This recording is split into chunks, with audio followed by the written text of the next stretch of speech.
चरचाव कुंडा हमरे बाबा के बखरिया बखरिया बीचवा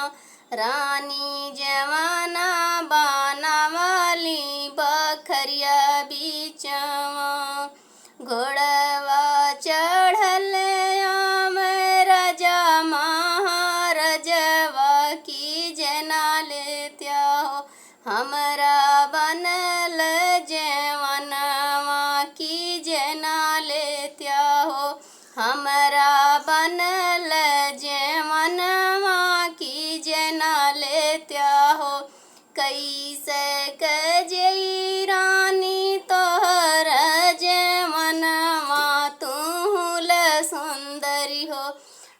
घरा पतरी तिरियावा तूल सुंदरी हो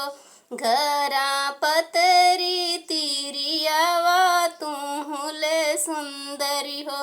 रहिया जो हती हुई है आंसुआ ढूरत हुई है भीजत हुई है हो सुग पंखिया चरिया भीजत हुई है हो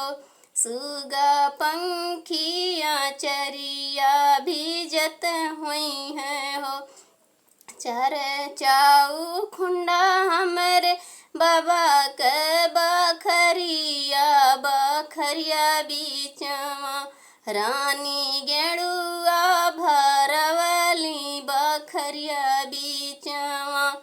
रानी गेड़ुआ भरवली बखरिया बीचवा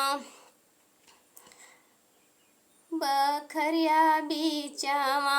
रानी गेड़ुआ भरवली बखरिया बीचवा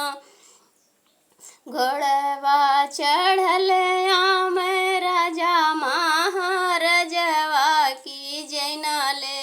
घुटना लेत्या हो हमर भरल गेड़ुआवा की घुटना लेत्या हो कैसे के घुटी रानी तोहरा गेड़ुआवा तूल सुंदरी ना घरा पतरी तिरियावा तूल सुंदरी ना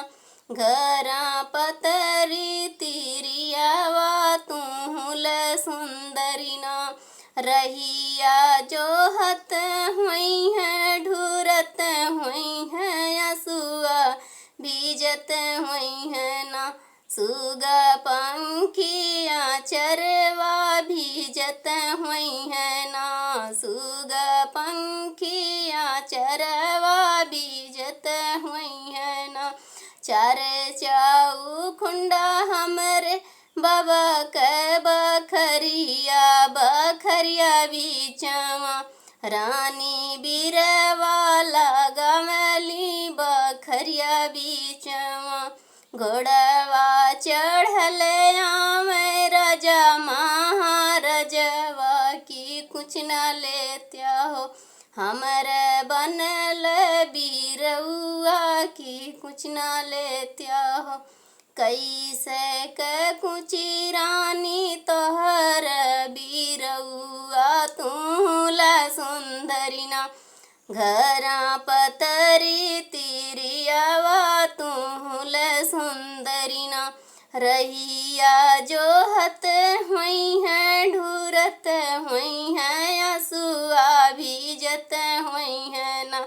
सुगा पंखिया चरवा भीजत हुई है ना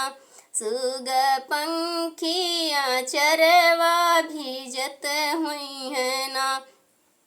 चरचाऊ खुंडा हमरे बाबा के बखरिया बखरिया बीचवा रानी से जिया लगावली बखरिया बीचवा घोड़वा चढ़ल आम राजा महाराजवा की सोइना लेत्या ना हमरा लगल से जरिया की सोइना लेत्या हो कैसे कैसोई रानी लगल से जरिया तू घरा पतरी तिरियावा तुल सुंदरी ना रहिया जोहत हुई है आंसुआ ढूरत हुई है बीजत हुई है ना सुगा पंखिया चरवा बीजत हुई है ना सुगा पंखिया चरवा बीजत हुई है ना।